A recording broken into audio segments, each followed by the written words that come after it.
Barbecue tayo mga loves, tara. Tara mga loves, punta tayo sa palengke. Meron tayong bilhin para mag-barbecue daw kami. Tara, sama kayo. Oh, para Cebu! Para Cebu! Para Cebu! Dali! Cebu Okit! Okit! Ah, Cebu! Cebu! Cebu! Cebu! Kit! Ibu mo naman, ibu mo naman. Sasabuhangin! Siro ko sa una bito, pwede libugay. Ano man? Ikaw pa yung manok na, 43. Sasa, bada, punyano, makasya, ruwas, Paul, Victoria, bada. Unang pulot mga loves, ang ating gagamitin para sa ating barbecue, ang stick, no? Barbecue stick. Sunod, ang hotdog para sa mga bata kasi talagang gustong-gustong nila itong mga hotdog na ito. Iwan ko, ayaw ko na kumain ng hotdog. Palagi ko kasama itong mga kapatid ko kapag aalis ako kasi sila talaga yung may alam kung saang lugar po ito mga darling. Kasi po, hindi po talaga ako dito nakatira. Since tumira dito yung parents ko sa Davao, hindi ako talaga nakatira dito. Bisita lang. So, ang alam ko talaga is yung lugar kung saan talaga ako galing, yung sa Surigao at saka yung sa Cebu. Doon lang talaga. Pero dito, hindi ko naranasang tumira dito ng matagal. At so yun, ang next nating stop dito is yung ating tiil ng manok or paa ng manok, no? Ito yun siya, isa sa mga paborito nating mga Pilipinong i-barbecue kasi po kahit hindi po siya, wala siyang meat, no? Enjoyable po siyang kainin talaga. Kumuha na rin tayo ng chicken wings mga love kasi kailangan nating ng karne talaga, hindi lang yung chicken feet. Anyway mga loves, meron akong sabihin sa inyo, grabe yung humidity dito talaga sa Pilipinas, nakaka-lurky yung humidity, grabe. At so yun, kinaya naman ni Inday Mary Ann, kaya yun, kaya sa power pa mga loves. Grabe ang init. Grabe kainit mga loves eh. Init kayo. Init, grabe. Isang basa sa ulan. Perting inita, Pilipinas.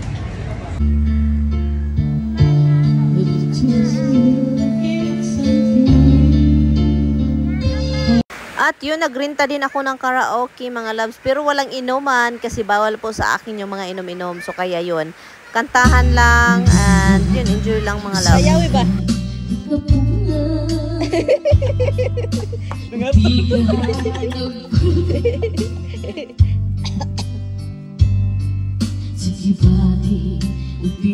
Panggugma nilang pinakurong mo. At ito na, nag-start na yung kapatid kong nag-marinate ng mga karne.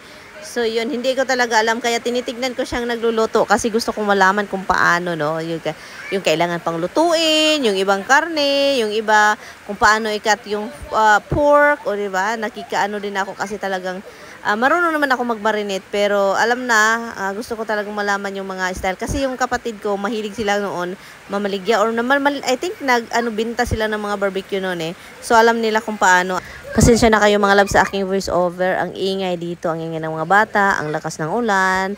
Welcome to the Philippines din talaga ba?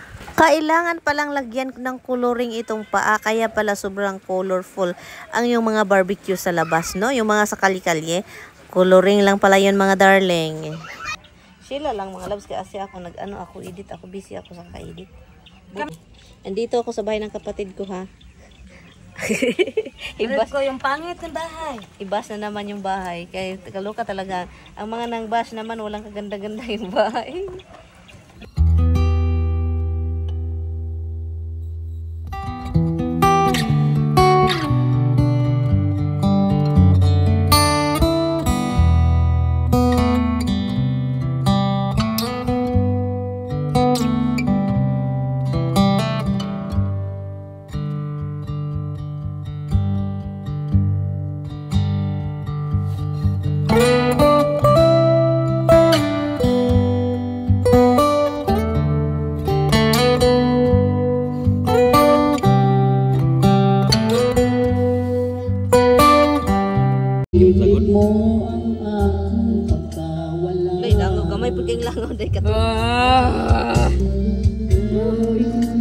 Tambok na ng langaw dito. Pila na yung tinadali na. Maka-barbecue na kaani mga kuan. Mga 1,000 kapit. Oo, hindi na ako nakakinan siya. Basta kabalo lang, basta kabalo lang yung magkuan, magkatay pasensya. 40, 60, 80, 100 na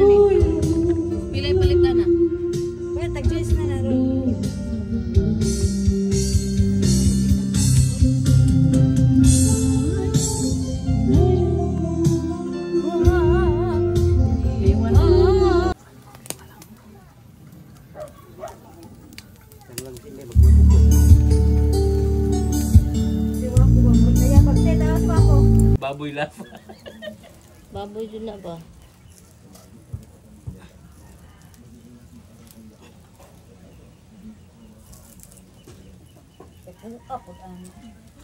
Isa.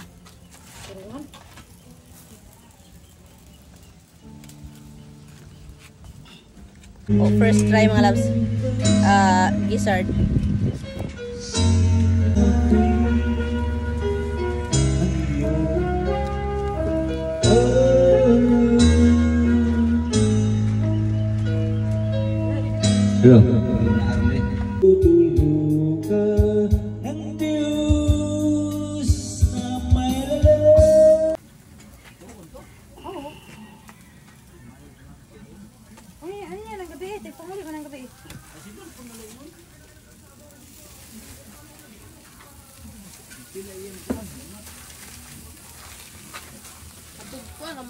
Magpatod naman tayo. Ipatod ko na. Ngayon mo siya magawa.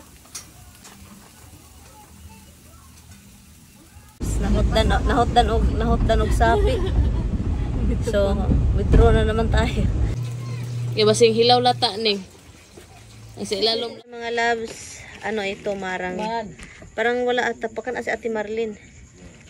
Open natin. Matagal na akong hindi nakakain nito.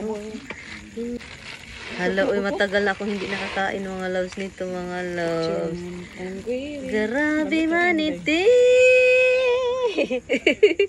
Ang bayho ng kapatid ko, guys. Hala, guys, ang sarap nito, mga loves. Ang bango.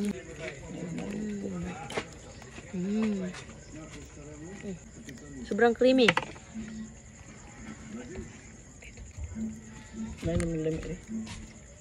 Kaya nyo gawin? Overripe mo? Overripe na lang? Over siya nga height. Ha? Overripe. Uy, uyod. Sarap. Marang. Ganda. Tibor. Marang. Ma-overripe naman, oh. Sabi pa nila, bawal daw kumain ng prutas bago matulog. Ay, ni. Wala, ayaw. Ito lang liso ha. Kainin mo. Lunukin mo, July. Hindi ka makaon lang? Ano man? Kanang, Ha? kanang murag mungaan sa mong dre. Kami say? Tamis kaayo, eh. Sobrang tamis, mga labs. Sugar nito, eh. Ako ang, Ay, palabi, ma. Sugar. taas ba kong kuan? Grabe ka, tamis.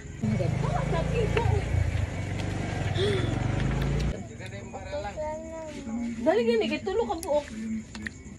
Di niya ako makaon tanan. Dong, dali, dong. Kukutsar.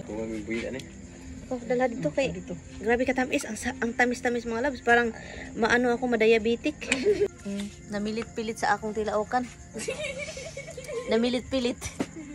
Kauban siya. Nalipit-lipit. Sobrang tamis. Dito na naman kami sa bahay ng kapatid ko. Palaya ako nandito mga labs. Alam niyo bakit? May wifi. May wifi. Look, may ka oh. Ulit. Wala pa to Charlie diri ah. Hindi gito Dito tulungan. behind the scene. Always present dito sa si Charlie. Kabalo ka pila ni? Pila man na? Wala kabalo lang. Palit ra na siya. Naabay yung mga sinsilyo kung mo palit. Ha? Ihatag man. Maghulat ka kung magpalit ka ha. Palit ra. Kaya anay masinsilyo. Ha? Misra. Isa, salamat. Ano na yun? Salamat. Tingnan nakurat ko lang magina. Ano naman? Dito nga ra dali. Pagaw sa day. Kapag mo siya mabli. Oh, no. Hindi na mabli. Salamat. Ang ben. Paksiw. Namili na naman tayo mga loves para sa ating swimming, no? Para naman meron tayong makain. So, kaya dahil bili tayo ng bili, kailangan kong mag-withdraw sa labas. So, kailangan kong, nakalimutan ko na wala na pala tayong pera. So, kailangan nating umalis sa bahay. At ito yung mga bata, kailangan sumama. Hindi kailangan, gusto talaga nilang sumama. Hubo pa itong isa, hubo. Walang damit. Punta na naman tayong mall mga loves. Nahotdan og sapi. So, withdraw na naman tayo. Withdraw. Oh, tingnan no, kay Kuyog ha.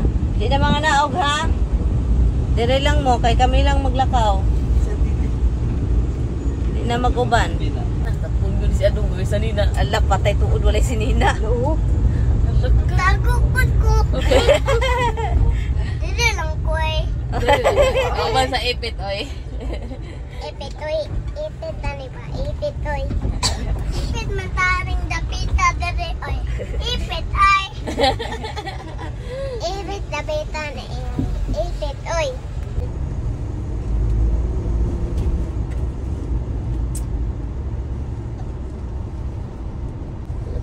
Untol-untol mo rin ako ni Tutoy naguntol. Tobe. Labs. Loves. Tawang babaan mo yung gloves. Ano man? Labs. So yun, dahil kulang yung pinamili namin mga loves, bumalik na naman kami sa palengke at kailangan nating magdagdag kasi kulang. At buti na lang, nagaling na tayo sa ating kinuhanan ng pera, no? Kasi talagang ganito talaga yung buhay mga loves. Bili tayo ng bili dito, bili doon, pero okay lang. Ganito naman talaga. Itong saging mga loves, sobrang sarap niyan, ganyan. At kailangan din natin bumili ng bread kasi mahilig kumain ng tinapay yung mga tao dito. Katulad ko rin, pati mga bata gustong-gusto nila yung tinapay, no? At gutom na daw sila, yun. Tinapay lang muna kasi kailangan natin magluto sa bahay.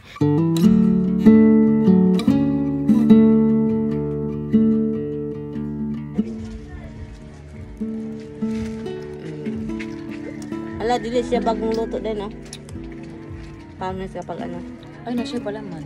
Palaman.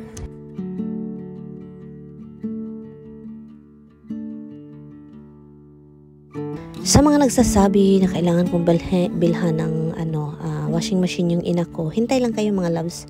Ang dami ko pang dapat unahin, no? At hindi naman maraming labahin yung ina ko kasi dalawa lang sila actually. Papa ko, well actually yung bunso din namin, pero konti lang naman yung labahan, pero yun. At bilhan natin yan eventually, no? Kapag may extra na tayong pag uwi natin sa US, meron pa kaming mga kailangang asikasuhin. I know mura lang siya mga loves, pero you know, budget pag may time din paminsan. So kaya yun, hand wash muna tayo. Manual, kasanayan naman din kasi yan nila eh.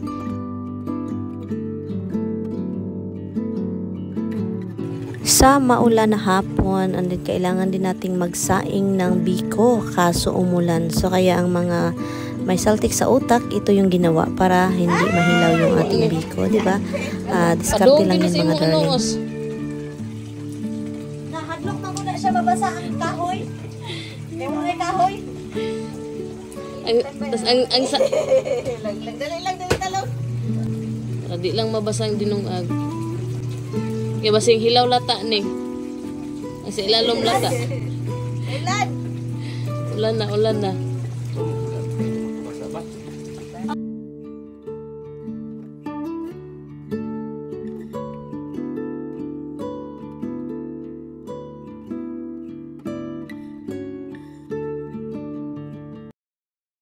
At so yun mga loves, ready na silang magkagod, magkudkod ng ating mga niyog, no? Kapatid ko na lalaki yung magkudkod para sa biko, ready na.